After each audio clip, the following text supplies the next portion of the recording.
we're going to focus on trigonometric integrals.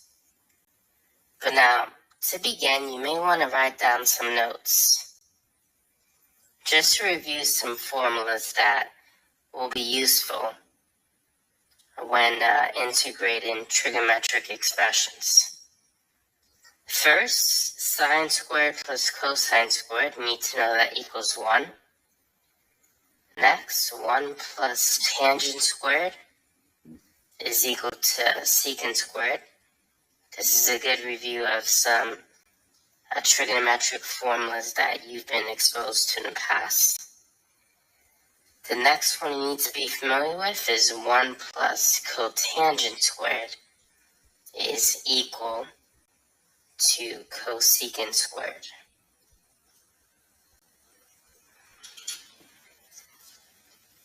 Next, we have the double angle formulas. Sine 2x is equal to 2 sine x cosine x. And then cosine 2x, there's 3 forms that you can convert this into. You can convert it to cosine squared minus sine squared. You could set it equal to 1 minus 2 sine squared, or 2 cosine squared minus 1. Next up are the power reducing formulas. Sine squared can be reduced to 1/2 1 minus cosine 2x. And cosine squared, you can reduce that to 1/2 1 plus cosine 2x. Now, there are some other trigonometric formulas that you may need to know, which I'll introduce later in this video when it becomes relevant. But for now, we can work with what we have here. Now, the first problem that we're going to work on is this one. Let's find the antiderivative of cosine to the third x.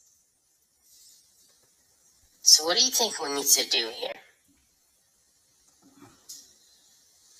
What we could do is we can write cosine cubed as cosine squared times cosine x. And what we want to do is we want to change cosine squared into 1 minus sine squared. Keep in mind, sine squared plus cosine squared is equal to 1. Solving for cosine, we can move sine squared to the other side. If we do that, we'll get that cosine squared is 1 minus sine squared. So we're going to replace cosine squared with 1 minus sine squared.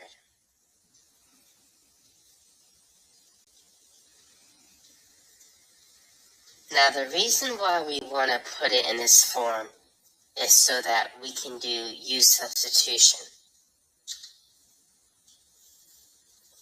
If we make u equal to sine x, du, the reason why we want to put it in this form is so that we can do u substitution. If we make u equal to sine x, du is going to be cosine x dx. So that's why we had to keep at least one cosine on the outside, so that we can use it to change it into du. So this part here is du, and we're going to replace sine with u. So this becomes the integral of 1 minus u squared du. The antiderivative of 1 is going to be u. The antiderivative of u squared is u to the third over 3, and then plus c. Now our last step is to replace u with sine. So our final answer is going to be sine x minus 1 over 3 sine to the third x plus c. So that's the antiderivative of cosine cubed.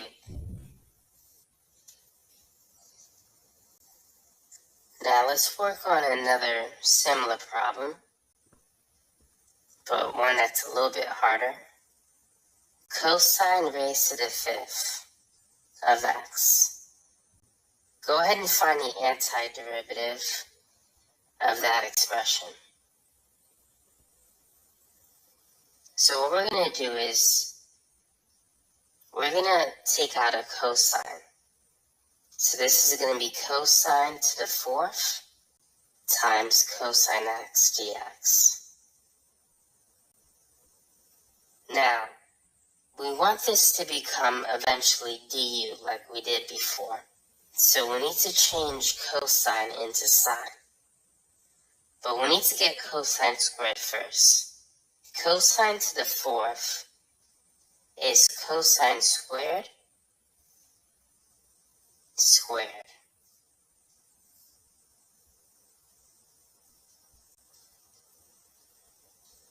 Now, cosine squared, we can make that 1 minus sine squared.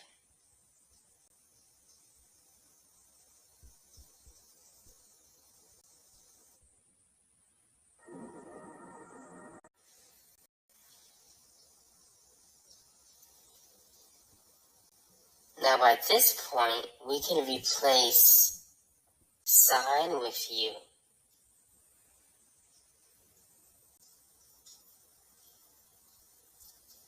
Du is going to be cosine x dx. So we're going to replace this with du. So this becomes the integral of 1 minus u squared raised to the second power, and all of this can be replaced with du.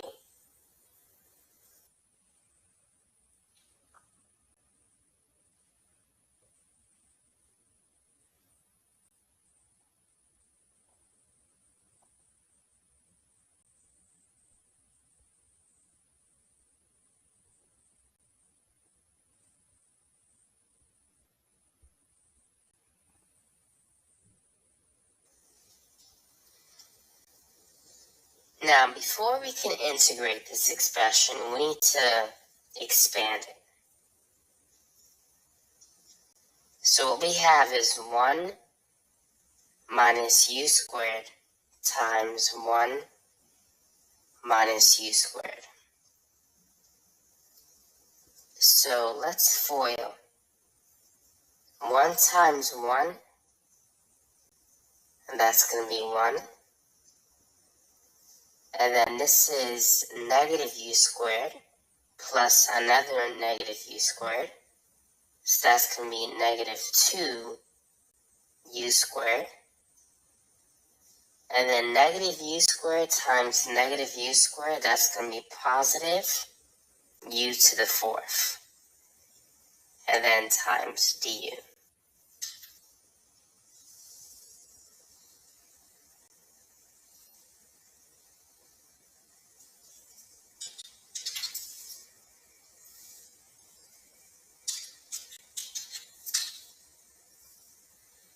So now let's go ahead and find the antiderivative of this expression. So it's going to be u minus 2u to the third over 3 plus u to the 5th power over 5, using the power rule, and then plus the constant of integration. So now we can write our final answer. Let's replace u with sine.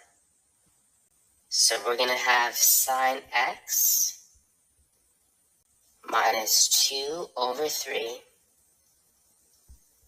sine to the 3rd power of x, and then plus 1 over 5 sine to the 5th power of x plus c.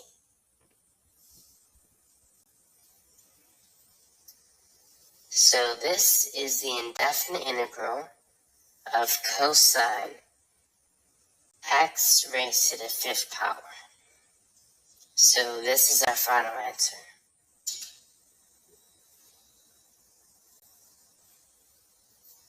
Now let's try another problem.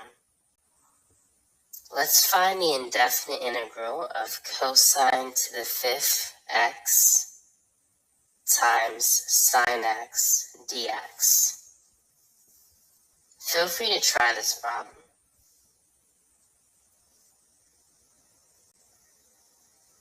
So what should we do here?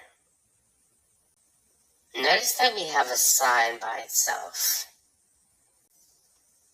So what we want to do is we want to make u equal to cosine, because the u is going to have the sign that we need to cancel this sign. The derivative of cosine is negative sine. And if we solve for dx, it's going to be du divided by negative sine. So we can go ahead and replace cosine with u. So this will be u to the 5th power.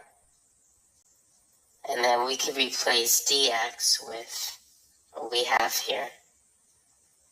Du over negative sine x. Sine will cancel. So we're going to have the integral of negative u to the 5th du. And then using the power rule, it's going to be negative u to the 6th over 6, and then plus c. So now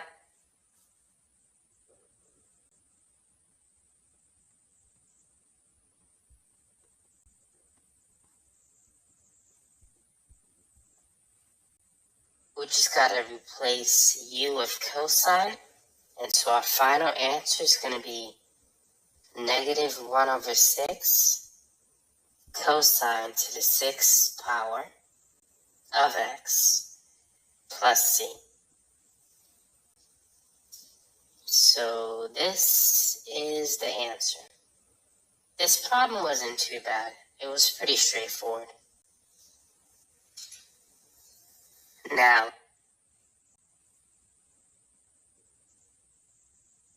let's try a similar problem that is going to be a little bit longer than the other one. So let's find the indefinite integral of sine to the 5th power times cosine squared of x dx.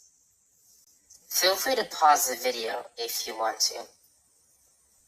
Now the question is, should we make u equal to sine or cosine? Cosine has an even power, sine has an odd power. What we want to do is, we want to make u equal to cosine. Because what we could do is take out a sine, leave it by itself, and then the sine to the 4th, we can convert all of that into cosine. So let me show you.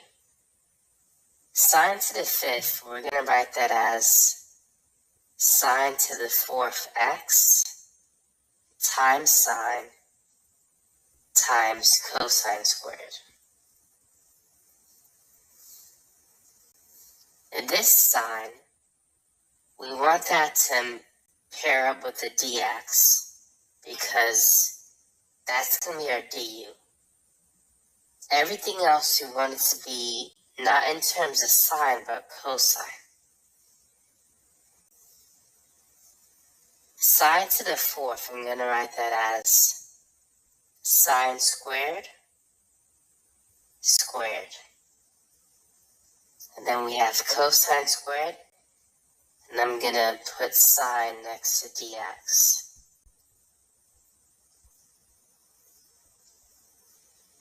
Now we know that sine squared is 1 minus cosine squared.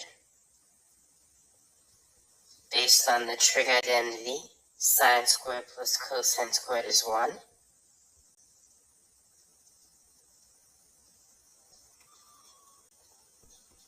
And now we have everything in terms of cosine except this particular trig function, sine.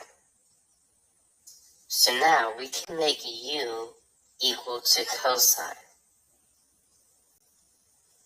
Du is going to be negative sine x dx. So dx is this.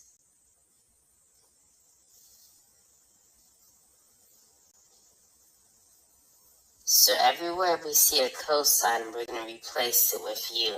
So this is going to be 1 minus u squared squared times u squared times sine x. And then let's replace dx with du over negative sine x.